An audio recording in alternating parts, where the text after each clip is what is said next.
Hello everyone, I'm Jace LeJeune from Gridirion Football. Here with me for the third straight week in the road, Tyler Barros becoming a regular right here on the Player of the Week show. Great to be back. It's great to have you back, Tyler. And yeah, another week in Louisiana High School football, and wow, the season's flown by. Like we're approaching week 7. This is our week 6 Gridiron Football Player of the Week, and right before you even know it, it's going to become playoff time. Oh no, it's crazy to even say that. I mean, I remember week 1 like it was yesterday, and we're already about to be at week 7, so it's crazy. But looking forward to some good playoff football definitely coming down the road. Yeah, and we're definitely going to keep on doing this throughout the playoffs too. Obviously, there's going to be less and less teams when we get through the playoffs, but we'll still have a Player of the Week when we get to playoff time, and that's really the moment where you want to be Player of the Week, especially when it's win or go home situation. Well, lights are on. Yep, but Tyler, first, before we talk about the Player of the Week, I know you were at Madison Prep, and I got a chance to see a little bit of Port Allen earlier this year when I called the game against Episcopal, but that's when Madison Prep played against Port Allen, and actually, a sneak preview, you're going to be hearing the quarterback's name from Madison Prep on this list here today, but big win, 39-0, very impressive game for Madison Prep to get a victory. Yeah, it was a great game. I mean, honestly, on all sides of the ball, all phases of the game, you had the offense, defense, special teams.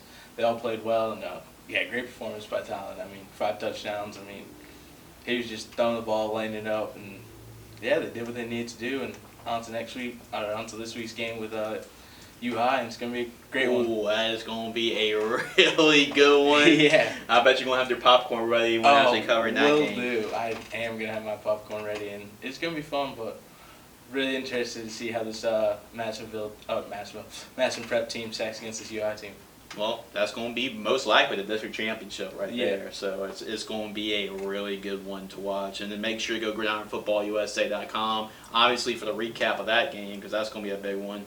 But Will, who's also an intern for us, he's got a big one too this Friday with Scoutenville and Zachary. That's also going to be up there for whoever wins that game is in the driver's seat for a district championship too.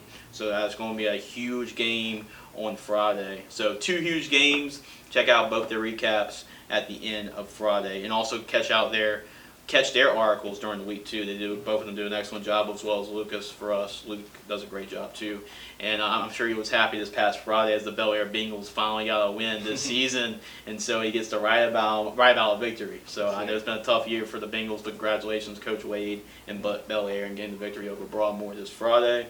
And then if you haven't got a chance to watch it or check it out, go to Gridiron Football as well. I had recaps from the LSU game. Been a tough week for LSU against Tennessee.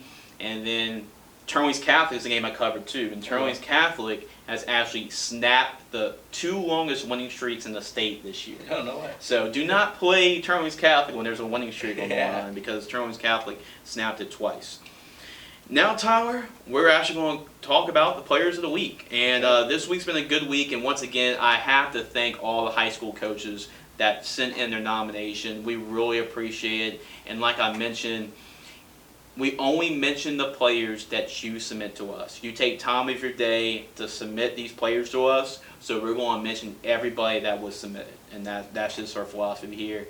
You take a couple minutes of your day, we'll make sure your player gets submitted for the Player of the Week, and make sure that we mention them. They might not be the Player of the Week, they might be an honorable mention, but we'll make sure to mention those guys. Their picture is going to be on the video, their name is going to be on our website, on our article. We do our Player of the Week article that comes with the video. So we'll make sure that your player is going to be mentioned when we talk about them on the show. But before we go into the top 15, Tyler, we're going to run through the honorable mentions, and there's a lot of them this week. Because this week, I think we had about a little bit over 30 players that were submitted. So we're going to have a top 15, but these are the guys that just missed out on the top 15, and we'll run through them. So the first guy is actually a very familiar name for one of us sitting here in this room, and it's Scotlandville's quarterback, Zay Tset. And Zay Tset, he is one of the most underrated quarterbacks in the entire state. I mean, this kid's not talked about a whole bunch. I mean, you talk about Ricky Collins, you talk about Eli Holstein and Arch Mann, all these guys. Well, Zay Tset is in the same district as Ricky Collins and and Eli Holstein, and he's really good too. He's a Division I quarterback as well. Mm-hmm. He threw for 269 yards and 4 touchdowns this past week. Up next, airline running back Trey Jackson. Actually completed a pass for a touchdown. Okay, Was I 1 like for that. 1, 26 yards and a touchdown pass. So we have to mention his receiving numbers. Yeah. 6 catches, 105 yards, and 2 touchdowns. Okay. Also had 9 carries for 50 yards rushing. So he did a little bit of everything. Kind of like what Taysom Hill did this past Sunday for New Orleans Saints. A little bit of this, a little bit of that. Do it all. Darren Thomas, 14 carries, 119 yards. Had 4 receptions for 93 yards. So that's 212 yards of offense and a touchdown. He plays at Jules Sumner High School. So Jules Sumner running back Darren Thomas for the Cowboys has himself a pretty good game. Averaged about 13 yards per touch. So pretty good there. Now we had a lot of P.J. Martin for De La Salle as our running back. But it's actually another running back for De La Salle that's on the honorable mention list. Jeremiah Wills had 11 carries for 159 yards, averaging 14 yards per carry. A long run of 53 yards, and then also had a catch for 12-yard touchdown. So really good performance. Shows you that the running back depth is there at De La Salle. No kidding. Terrebonne running back Alvin Celestine had 14 carries for 144 yards and 3 touchdowns. It's been definitely, so far, the year of the running backs, considering all the quarterbacks. Winfield cornerback Trey Starks, he's listed as a cornerback, but had a 50-yard touchdown run, a 70-yard kickoff return for a touchdown, a 40-yard touchdown reception. So he scored 3 touchdowns in 3 different ways, but he still found the end zone for Winfield. Another running back, Red River High School running back Leonard Mosley. He is a big boy to bring down. He is a big guy to bring down too for the Red River Bulldogs, who ironically is actually blue. If you never know, they're Red River, Really? But they wear blue jerseys. That is true. That's Yep. a little mixed up. Yep. Well, that's just how they roll at Red River. Gushada, 16 carries, 203 yards, and a touchdown for Leonard Mosley. 2 Country Day players were submitted by the coach. Coach Chetta submitted both these guys. Actually saw both these players play when they played Episcopal earlier this year. Jack Swing is a really good football player. 13 carries for 174 yards. He had a kickoff return, actually 2 for 60 yards, and a punt return for 10 yards. Jack Ibieta, who's actually the younger brother of Justin Ibieta, who plays quarterback at Tulane. So he plays on the defensive line, so totally opposite from his brother. 8 tackles, 2 sacks, 2 TFLs, 1 forced fumble, and 5 quarterback hurries. So have yourself a game picked up. Yeah, right. I mean, he was everywhere that night. I mean, stacking up the stat sheet. Devin Orjuan, a familiar name we've called on here for the Player of the Week show, brought to you by Gridiron Football, had 23 carries, 231 yards, 4 touchdowns, and he actually probably should have had 5 because he had another 60-yard touchdown called back because of penalty. So he was a penalty away from 5 touchdowns that night, had 2 receptions for 24 yards and 3 kickoff returns for 69 yards. So good day for Devin Orjuan. No kidding. Has had a really good season so far for Mamu. Mamu High School. Logan Watson, a linebacker, another defensive guy on the list. 7 tackles, 2.5 sacks, 3 tackles for loss, and an interception. Wow, have yourself a game, Logan Watson. And keep in mind, these are honorable mentions. Like, we haven't gone to the top 15 yet. U High, speaking of a player that you might be seeing this week, a little preview. Seth Gale, wide receiver. He is actually one of Andy Martin's top receivers for U High Cubs. 7 catches, 157 yards, and 3 touchdowns this past week. Cecilia running back Rich Collins is another familiar name right here that's been on this list. Had 2 touchdowns rushing and had 2 catches for 44 yards for 2 touchdowns. Nice. So 4... Yeah, basically 4 touchdowns off about 8 touches. So half of his touches went for touchdowns. Good game for Rich Collins. Toby Franklin from Haynesville High School actually talked to their coach on the Chase with Jace this past week because he got his 200th win in high school football. His dad was a legend. He had over 300 wins at Haynesville, a lot of state championships. they become the first father-son duo to ever have 200 wins or more. Oh, that's awesome. So in Louisiana high school football history. So I got a chance to talk to David Franklin, and they have a big win, I believe, over Oak Grove. That's a huge win for Haynesville. And Toby Franklin is the reason why. 24 carries, 155 yards, 2 touchdowns, had an interception on defense, averaged 35 yards a punt, and then had 2 kickoff touchbacks as a kicker.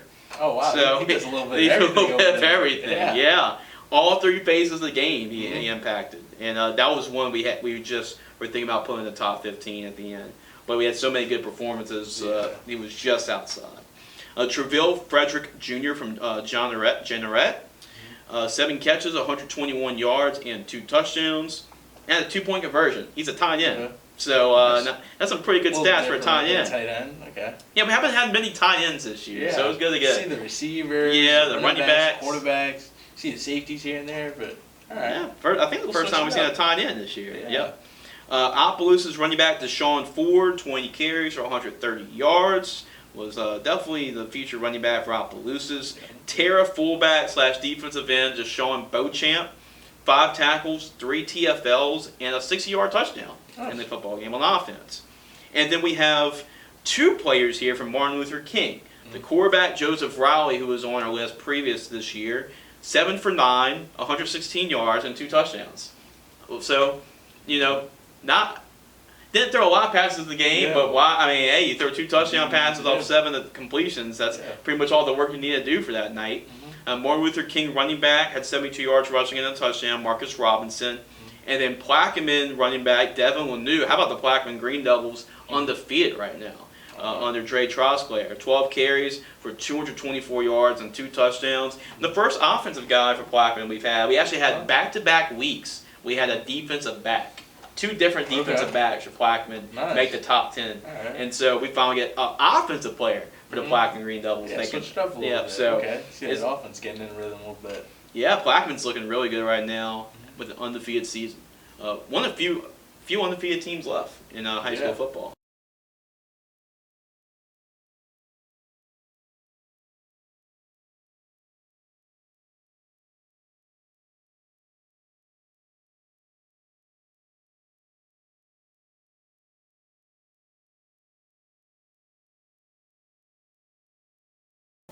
Now that is all of your honorable mentions. So those are all the honorable mentions. Congratulations to all these guys for great performances, and thank you for the coaches that sent these honorable mentions in. But when you only got 15 guys to pick and you have over 40 names to deal with, there's going to be some good performances that are left off the top 15. So, Tyler, that means we'll go inside our top 15. Just a couple guys that missed our honorable mentions, but that's because of these top 15 performances that are off the chart. So start us, Tyler, with number 15 on this list. All right, let's get started. At number 15, we have Northlake Christian running back Cameron Kasnov. Cameron Kasnov from Northlake Christian had 25 carries, 157 yards, and 5 touchdowns in a 42-0 win over Springfield. And Cameron Kasnov was a guy that was on our list last week. Had a big game. He was a touchdown-making machine for him, and he had another 5 touchdowns here today. So big performance for Cameron Kasnov, and scored 5 of the 6 touchdowns in that game for Northlake Christian. And the Wolverines get a victory over Springfield because of Cameron Kasnov. A couple good performances for him. The running game's really picking up for Northlake Christian. Yeah, I mean, what we were saying earlier, it's the week of the running back. I mean, they're finally showing out and starting up. But let's get into number 14. We got on back to North Louisiana. At number 14, we have Benton High School wide receiver Pierce Russell. And Pierce Russell was just this close of being our number 1 guy. He was right there. He was like literally right there. And there was this quarterback that beat him out. There was a guy throwing him the football that beat him out. But he had a huge performance last week, and this offense may be the hottest in the state right now. They put another 60-burger, as I like to call it. So they scored 62 points against Natchitoches Central. They've lost 2 games this year where they scored 50 or more points. So the offense is rolling. Gray Waters is Pierce Russell's quarterback. And they just have a great relationship with each other, and the chemistry is showed because they played a lot of football together, and it showed. Pierce Russell had nine catches, 155 yards, 3 touchdowns. Again, a 62-15 win over Natchitoches Central. And this offense right now for the Benton Tigers is rolling right now. Yeah. I would hate to play that offense. Yeah. I gotta have nightmares. I'm my defensive coordinator right now. Oh man, going to number 13, we have Denver Springs safety Deshaun McBride. Well, we've talked about defense, so that's a great transition right there. Right to it. But Brett Beard's doing an excellent job with Denham Springs right now, and everywhere he's been, it's usually been that like 3rd year is where he takes that next step with the program, and he's doing that with Denham Springs. I believe their only loss this year was against St. Thomas More, but Deshaun McBride was at safety, had six tackles, 3 assists, 2 PBUs, and the reason he's at number 13 is because he had 2 interceptions returned for touchdowns. One from 60 yards and then one from 55 yards, and a 33-0 win over Live Oak. So you figured after the first time they threw it his way that they wouldn't throw it to him a second time. Well, they did, and they paid for it. And number 12 is a familiar name that you cover and you're familiar with a whole lot. Yes, sir. At number 12, we have Madison Prep quarterback Tyler Johnson. Only a sophomore for Madison Prep, and he's filling in the shoes of Zion Chris, who is a legend at Madison Prep. Won them at the state championships, playing quarterback at ULL, and it was like the quarterback position will be just fine at Madison Prep. 11 of 16, 235 yards, 5 touchdowns, and a 39-0 win over Port Allen, which is a game that you covered, and you saw him light it up against the Pelicans secondary, which is actually a pretty good defense, Port Allen. But big performance for Tyler Johnson. We go into number 11. At number 11, we have Martin Luther King, wide receiver and free safety, Durance Allen. Durance Allen plays both ways and impacted the game in both ways for Martin Luther King in a 49-6 win over Terra. It's like a mic drop stat. Like the only thing Coach Rowley put was 2 receiving touchdowns, 1 pick 6 on defense. That's all you need to know. That's all you need to know about how he played. He scored on both sides of the football, and he was just a football magnet when he had 2 touchdown catches and an interception return for a touchdown. 3 players from Martin Luther King made at least an honorable mention or a top 15 performance. So, yeah, it was a good day if you're on the Martin Luther King football team. Yeah, great week for that program over there. We go inside or top 10. Yep. At number 10, just rounding off the list, we have quarterback Zion Kohler from Jeanerette High School. And Zion Kohler went off for Jeanerette, 19 for 25, 347 yards, 4 touchdowns, had a 2-point conversion. But unfortunately, with all that, they still ended up just short of winning the football game. Lost 41-34 to Hanson Memorial, but 26 of those 34 points were accounted by Zion Kohler, and they lost to an undefeated team now in Hanson Memorial. So it came against a really good football team in Hanson Memorial. 4 touchdowns, 347 yards. Yep, Zion definitely gave him a shot to have a chance to win that one. For sure. Now, at number 9 is another quarterback. We have a string of quarterbacks right here in the next couple of picks for a winning program. So tell us a little bit more who number 9 is. At number 9, we have E.D. White quarterback Jake Sternfels. Jake Sternfels played a difference last year when E.D. White made that run to the state championship. They went undefeated, and they actually defeated St. Thomas More in the playoffs for Walker Howard. That was the team that knocked them off last year. Came this close winning the state championship against U High, and Jake Sternfels played quarterback for him, and he's playing winning football. That's what you have to do in this offense. 13 carries, 94 yards, 2 touchdowns, was efficient throwing the ball. They don't throw the ball a whole lot, but he definitely took advantage when he definitely threw the football. 8 of 10 for 144 yards and 3 touchdowns. So a 5-touchdown performance against a really good team in Patterson in a 56-10 win. So Jake Sternfels have yourself a day. Yeah, I mean, it doesn't matter how you get the win as long as you get the win at the end of the day. Yeah, 5 touchdowns. I mean, he only threw the ball. I mean, he only had, 13 carries. Yeah. And so 21 times he actually really touched the ball, which is not a lot in an offense, but he had 5 touchdowns. So he was definitely very efficient when he took advantage of those opportunities. And continuing on that quarterback train, we go to number 8 with another one. Yeah, number 8, we have Letcher High School quarterback Dwayne Winfield. He's a good one.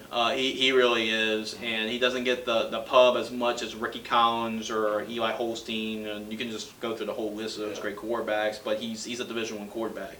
Dwayne Jenkins, his coach, he's a quarterback guru. He's coached some great quarterbacks. One, John Trey Kirkland, who played at LSU. Loyola Northeast, who was in part of the quarterback competition a couple years back at LSU, played at St. James, but he said he never seen a quarterback put his team on his back like he did with Winfield last year in the playoff run. And Dwayne Winfield, 12 for 20. He's a dual threat. 12 for 20, 175 yards, 3 touchdowns. Had 19 carries for 136 yards and 2 more touchdowns. So add the numbers up. He had 311 yards of offense and 5 touchdowns in a 42-7 win over South Terrebonne. And one more side note, what Coach Jenkins sent me was that he has 1,000 yards passing and 1,000 yards rushing this season. So that is a definition of a dual threat. Literally, it's in the T definition. Great season he's having so far. Yeah, definitely. But after the string of quarterbacks, we go to a wide receiver at number 7. At number 7, we have South Plaquemine wide receiver Dejon Smith. And Dejon Smith, wow, every time he touched the ball, it seemed like it was going to be a score. 5 catches, 151 yards, and 3 touchdowns. Had 5 carries, 39 yards, and another touchdown. So 4 touchdowns off of 10 touches of the ball. And they needed all those touchdowns because it was a 37-35 win over Houma Christian. And he scored 4 of those touchdowns for him in a game that came down to 2 points. So I'm sure Coach Lyle Fitt is really praising the efforts of Dejon Smith. He sent in this nominee, and I mean he was the MVP and made a difference in that football game for him. No kidding. I mean, have yourself a game, NFL. Yeah. Yeah, there's a lot of guys with a lot of games up here. Yeah. As we go to number 6. Already at number 6, we have Holy Savior Menard running back Ruben Seastrong. Yeah, Coach Justin Charles, a friend of the show, friend of Gridiron Football, and former Louisiana College head coach. Was the coach at Holy Savior Menard. Ruben Seastrong's one of the talented running backs you talked to me about before the season. And he definitely showed it in full display against Pickering in a 51-0 win. 16 carries, 224 yards, and 5 touchdowns. No. Yeah, the running backs it's been a really good. We talk about the quarterbacks, but the running backs it's definitely been a pretty deep year. And we go into the top 5, and let's get it. Yeah, there's some really good performances with really. I hate to spoil it, but we're going to see a lot of guys that run the football in this top 5. It's the week of the running back, like we were saying earlier. Yep. At number 5, we have Leesville High School running back Xavier Ford. Leesville is known for their running backs. With Cecil Collins was a great one at LSU. And you have Eddie Ford caught the earthquake game touchdown at LSU. Leesville has been really known for the running backs. Xavier Ford was they just keep on just churning them out at Leesville. The Wampus Cats, one of the most unique mascot names in the state. Xavier Ford listen to this. Do you think he was worn out by the end of the game? 32 carries, 359 yards, and 5 touchdowns, and a 41-18 win over Washington Marion. Wow. I bet he was tired after the end of that one. I bet he was. Just a tad bit. He did it all. Wow, 32 carries, 359 yards, 5 touchdowns. And Leesville's another team that runs the football a whole lot, and they relied a lot on Xavier Ford. And with those stats, I wouldn't blame them. Hey, keep riding the train. Might as well. Number 4 is another player that is a very, it seems like we could just rename this list in honor of him because he's on this list every week. But he was actually our player of the week on our debut, our inaugural player of the week this year. He won it. So reintroduce us to number 4. At number 4, we have St. Edmund running back Kevon Johnson. A freshman, a 9th grader. He's only in 9th grade. Yeah. 22 carries for 225 yards and 4 touchdowns. Had 2 interceptions on defense. So he impacted the game both ways. Mm-hmm. He's one of the top leading rushers in the state.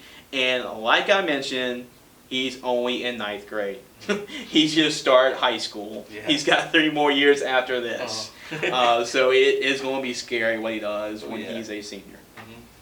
But he makes his list by rule. If you won or player of the week, you cannot win it again. But we can rank you as high as number 2 if we want to. And Kevon Johnson, a great performance. Number 3 is a very reliable guy that has produced throughout his whole high school football career. He is a leading rusher in program history for this team. So tell us a little bit about number 3. At number 3, we have Rose Pine running back Grant Ducote. So this is like a FYI for Grant Ducote. Just letting y'all know that Andy Bryson, our boss, he voted Grant Ducote number 1. But by vote and by really default with these guys in the room, he actually went down to number 3. So just to keep that out there for Coach Ducote out there, Andy Bryson was at Grant Ducote number 1. But by rule, by default, with the votes in here, he went down to number 3. But great performance for Grant Ducote and Rose Pine. He had over 30 touchdowns, close to 40 touchdowns last year rushing. They rely, and he's been playing for since the beginning of time for Rose Pine. 241 yards, 32 carries, 5 touchdowns, and they played Logansport, who's a 1A power in the state of Louisiana. 42-22 is your final score, and I believe that broke the single game record for Rose Pine for rushing. So congratulations to Grant Ducote. He's been a phenomenal player for them. He's the coach's son, Brad Ducote's son, and he's been a workhorse over his whole career.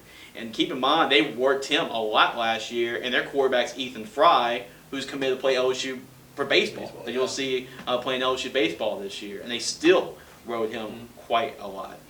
Wow. But great performance. Congratulations on that for Grant Ducote. What a career he's had, and it's still going on for Rose Pine. Number 2 and number 1. Number 2, we are giving love to a dying position at number 2. Oh, yeah. Familiar name, Kaplan fullback, Caden Campese. I think he's Will's guy. I see him fist pumping already. He's the fullback. Oh, yeah. The fullback is not dead yet, and Kaplan is keeping it alive. Yes, sir. And why not Caden Campese? I think we should actually rename this list to the Caden Campese list. Every week he's been on here, and he's just misses number 1. He was our number 2 performance of the week. Has 33 carries for 304 yards, 2 catches, 17 yards, had 5 rushing touchdowns, had a 6 touchdown in the football game receiving, so 6 touchdowns and a 49-35 win over Crowley. 304 yards on 33 carries. I guarantee you by the end of the year, Caden Campese, as long as he stays healthy, he's going to get number 1. Oh, he will. He's going to get number 1 eventually. It just so happened not this week. No, he fell just short from number 1. So, quick recap before we go into number 1. We've had we had 1 wide receiver, Amarion Miller. We've had 2 quarterbacks. Last week, Ray Walters. Yeah. We had Oak Grove's quarterback, Jackson Bradley. We had a couple running backs, Kevon Johnson from St. Edmund. We had a Ouachita running back, too. So we've had a mixture of a couple of positions, but a lot of it's been North Louisiana. Yeah. And right now we're going into Central Louisiana. And you're going to say he's mentioned on here as a safety, but we'll call him as a running back / safety when you mention him. But this is a team that runs the football a whole lot. And we're going to tell you who are number 1. Now, this is week 6, or number 1, week 6 Gridiron Football Player of the Week is Tyler. Number 1, Avoyelles High, Decareyn Sampson, running back / safety. Decareyn Sampson is a running back for Avoyelles. They have another running back, too, Carlos Bazart, who's like 250 pounds. He's a Oh, bowling wow. ball. Yeah. They give him the football a whole lot. Okay. And they give him Decareyn Sampson's the other guy, the smaller guy, the faster guy. But he gets the football too, and he's pretty good as well. Yeah. Now, he only touched the ball. And you might consider, like, okay, number 2 touched the ball 33 times. Number 1 touched the ball 12 total times in the football game. Only 9 carries. So you say, why is he number 1? He had 274 yards rushing off 9 carries. That's like 30 yards a carry. Yeah. And had 5 touchdowns off 9 carries. Had 3 receptions. 2 of those 3 receptions went for touchdowns. Okay. So he had 7 touchdowns in the game off of 12 total touches. Unbelievable. They scored 68 points in a 68-34 win over Oakdale. And here's a nugget for you, for Will, about this stat, about Avoyelles. They don't punt the football. They do not punt the football. Like, at all. No, they don't punt the football. It can be 4th and 50 from their own 2-yard line. They will not punt the football. Okay. They will onside kick it every time. So if it were up to them, their offense their defense wouldn't see the field. Okay. If it were up to them. Yeah. Because LCA, I actually wrote a game recap for that. Avoyelles had an 11-minute drive. There's only 12 minutes in the high school That's the whole quarter. football quarter. Yeah. 11-minute drive. LCA got the ball in the next drive, scored in 30 seconds. Can you imagine how much LCA's defense must feel after that? 11-minute drive. But That's wild. Decareyn Sampson, wow. 9 carries, 274 yards, 5 touchdowns, 3 catches, and 2 of them went for scores. And Avoyelles, that's a tough offense to defend, especially when they want to keep the football the entire 48 minutes of play. Which they actually make that a goal of theirs. But Andy Boone, I mean, that's a tough team to prepare for, and it was tough for Oakdale to stop Decareyn Sampson. Congratulations to Decareyn. You are a Gridirion Football Week 6 Player of the Week, and we'll try to set an interview up on the Chase with Jace with Decareyn and Coach Andy Boone for the show. And actually, you can check our most recent Player of the Weeks. They've been interviewed. Marion Miller's been interviewed, Gray Walters, and Pierce Russell. I had to include Pierce Russell after being number 2. So you can check those interviews out on the Chase with Jace. Tyler, any final thoughts on? Did you agree with this list that we have up here today? I know we were having discussions earlier, but I think the list was great. I really would have loved to see Caden Campese at number 1. I'm just sorry, I'm biased to the fullback position. It was a fullback. But other than that, it was a great list. I mean, had some great performances in Week 6, and can't complain about it. Caden Campese is going to be there. Yeah, he's going to be number 1. Uh-huh. He's going to be number 1 by the end of the season. Caden Campese, trust me. I will make sure you are on that list. I promise. But just keep on doing what you're doing. Yeah. You're going to get rewarded. He will. And yeah, coaches, make sure to send in your Player of the Week nomination. I'm going to send it actually earlier than normal because I'm going to be out towards the end of this week. I'll be out of town. But make sure to send in your Player of the Week nomination. Deadline's always the same at 6 o'clock on Sunday night. Make sure to turn that in. We'll make sure to mention everybody that has been submitted. Over 30 coaches, 30 submissions. So appreciate all y'all guys. Keep on doing what y'all doing. And good luck the rest of the season for y'all. We appreciate all the support. Thank you all for watching this show. I know it's actually going pretty big the last couple weeks, and we appreciate y'all for tuning in and sharing the show. And make sure to share it on Facebook. Go Gridirion Football, it's there. It's on Twitter, Instagram, wherever you can watch it, you can watch it. Luke does a great job of doing videos on Instagram and Facebook to kind of give a little previews for it, and then Will Lanphier does a good job of putting the videos in during the segment too. But yeah, it's another great segment here for the Player of the Week show, and catch us next week as we go to Week 7. We're going to that final stretch late towards district play, and we get right into the playoffs. For Tyler Barros, I'm Jace and Tyler saying so long, and enjoy your football week. Congratulations once again for Decareyn Sampson for being our Week 6 Gridiron Football Louisiana Player of the Week. We'll see y'all next week in Week 7.